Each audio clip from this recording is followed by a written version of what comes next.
And do you remember those days, not so long ago, where you didn't have to be a digital practice, where being a digital practice was just an idea and something that you might think about in the future, but it's okay because having the bookkeeping and the accounts the way you always had done was working absolutely fine.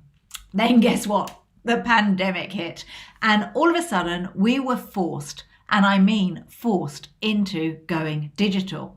So once upon a time, you used to be able to run your practice, and whether you were doing marketing, whether you were serving your clients, whether you were getting referrals, all of it was very, very manual. It was very much about you being present. It was about conversations. It was about meeting people face to face, and it was about building relationships where you could give people a hug, you could shake their hand, and you could really have a strong physical connection with your clients.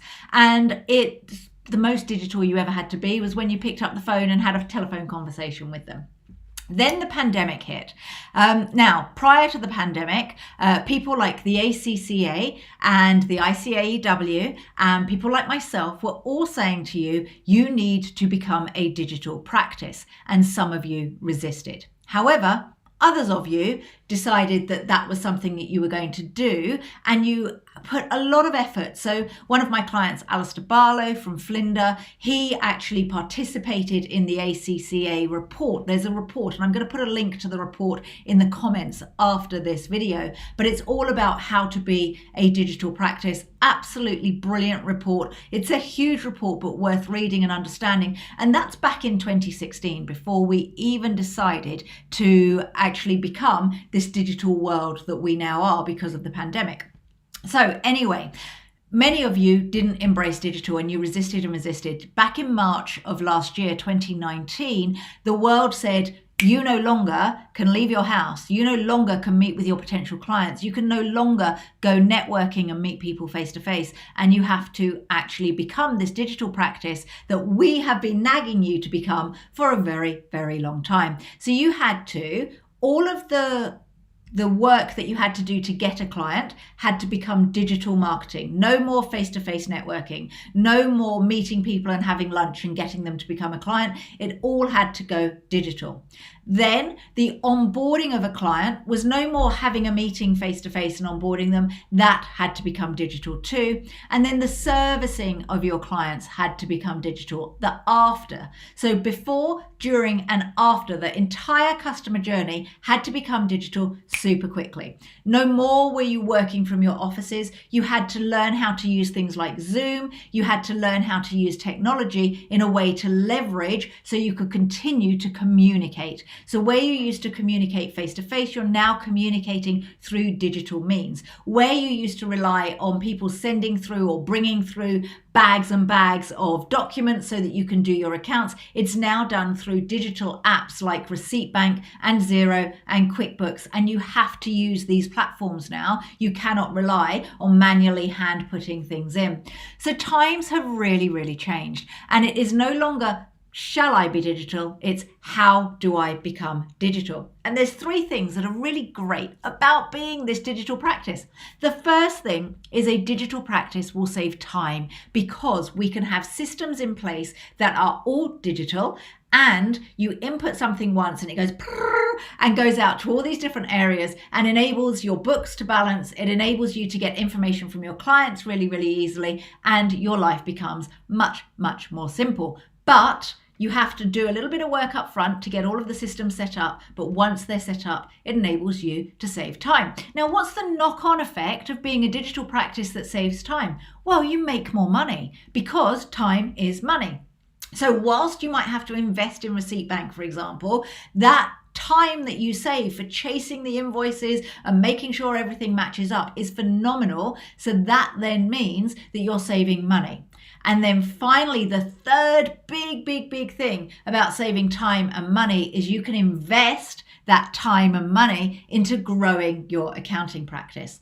So that's why digital is so exciting. And I know many of you resisted for years and years and years and years about being a digital practice. However, back in March 2019 here in the UK especially, you were forced to become digital. Now, if you'd like more information about being a digital practice and how it affects your systems and how you need to deliver your services and how how people feel about it, it's not an brand new up-to-date report, but the ACCA have got this digital report. And as I said, I'll put the link below so that you can download it. It's absolutely free to download. I found it on the internet. It's absolutely brilliant.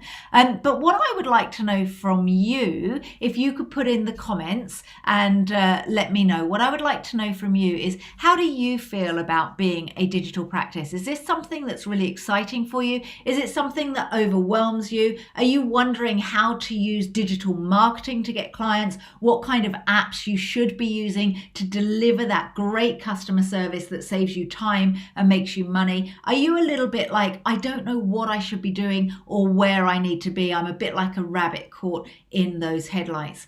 If that feels a little bit like you, then comment momentum below and I'll get you the details about our momentum program, because that shows you how to do the digital marketing, how to become this 21st century accountant that we talk about, how to position yourself in the marketplace as the go-to modern accountant, the entrepreneurial accountant, the accountant that's ahead of its time. You would have been ahead of its time back before the pandemic hit. Now the pandemic hit, it's a must. You can't actually skip being digital anymore. We don't know when we can go back in the office. We don't know when we can start communicating face to face. I'd love to find out from you how you feel about being digital and what life has been like with regards to the transition. So let me know in the comments. Let me know your thoughts. This is a really interesting and very important discussion that we can start here. If you're in my Superpowers for Accountants group and you're watching this video, let's get a discussion going about what being digital actually means to a firm. And I absolutely believe it is so positive. It saves you time, it saves you money, and gives you time and money because you're saving that. So you're saving time, making money. Okay, you have then the time to do the growth. So you have time to do the digital marketing to get the better clients, the higher value clients, because you're able to monitor those clients better and have a better digital practice. And one of the things I'm so terribly focused on in Momentum, and I'm super excited about what's happening in Momentum this year, is we're going to show you how to deliver your services leveraging digital, leveraging online, and enabling you to scale advisory without having to do loads and loads of one-on-one work. That might get your juices flowing. All right, so comment momentum below if you'd like some details about the momentum program. I'd like to start a discussion about digital practice, what it means to be a digital practice. I'm going to share a link with you for the ACCA report. That's awesome. Highly, highly recommend it. Right. Okay. And Jordan says Xero released a digital or die report a few years ago. Jordan, if you know where it is, can you grab it? If not, then I'll Google afterwards and I'll grab it and I'll share it across the channels too. Going digital is really important. And actually, Jordan's a great example. Jordan is the co-founder of a online app that enables you to deliver your services in a digital way, organize your practice in a digital way. It's called Pixie. I would highly recommend looking at it, and it's a practice management software, and again enabling you to be a digital accountant in a way that doesn't cost you lots of money. It saves you loads of time, it makes you more money because you're streamlining your systems, and it gives you time to focus on that growth. Okay, so reach out if you'd like some help with going digital. I'll post some links for the reports, and if you are interested in practice management software, thank you Jordan for showing up, please make sure that you reach out to Jordan and ask him about Pixie. Okay, so I've got another one here. SEMA has also done a report which highlights the skills gap on digital and industry, giving the marketing gap to push your services. That's amazing. So I'm going to look up the ACCA, the Xero one, and the SEMA one. Now what's really interesting about this is all of the big people who are, the big industry players are all talking about going digital. And some of these reports are a little bit older than the past few months, okay? So we've been talking about going digital for 4 or 5 years and you haven't been embracing it. So let me share these reports with you. Oh, awesome, Jordan. That's great. We'll share these with you so that you can do your own research. You don't have to take my word for it, but it is essential. We have to go digital now. It's exciting times. It's an opportunity for you. And if you don't go digital, as the report says, digital or die report. And I truly believe it is go digital or die. Yeah. Let me know what you think. Thank you, Jordan, for sharing that. That's great. And yeah, let's start a discussion. Digital or die? Do you believe that? Or do you believe that you can carry on as you always have been carrying on? I'll catch up with you all soon. See you later. Have a good day. Bye.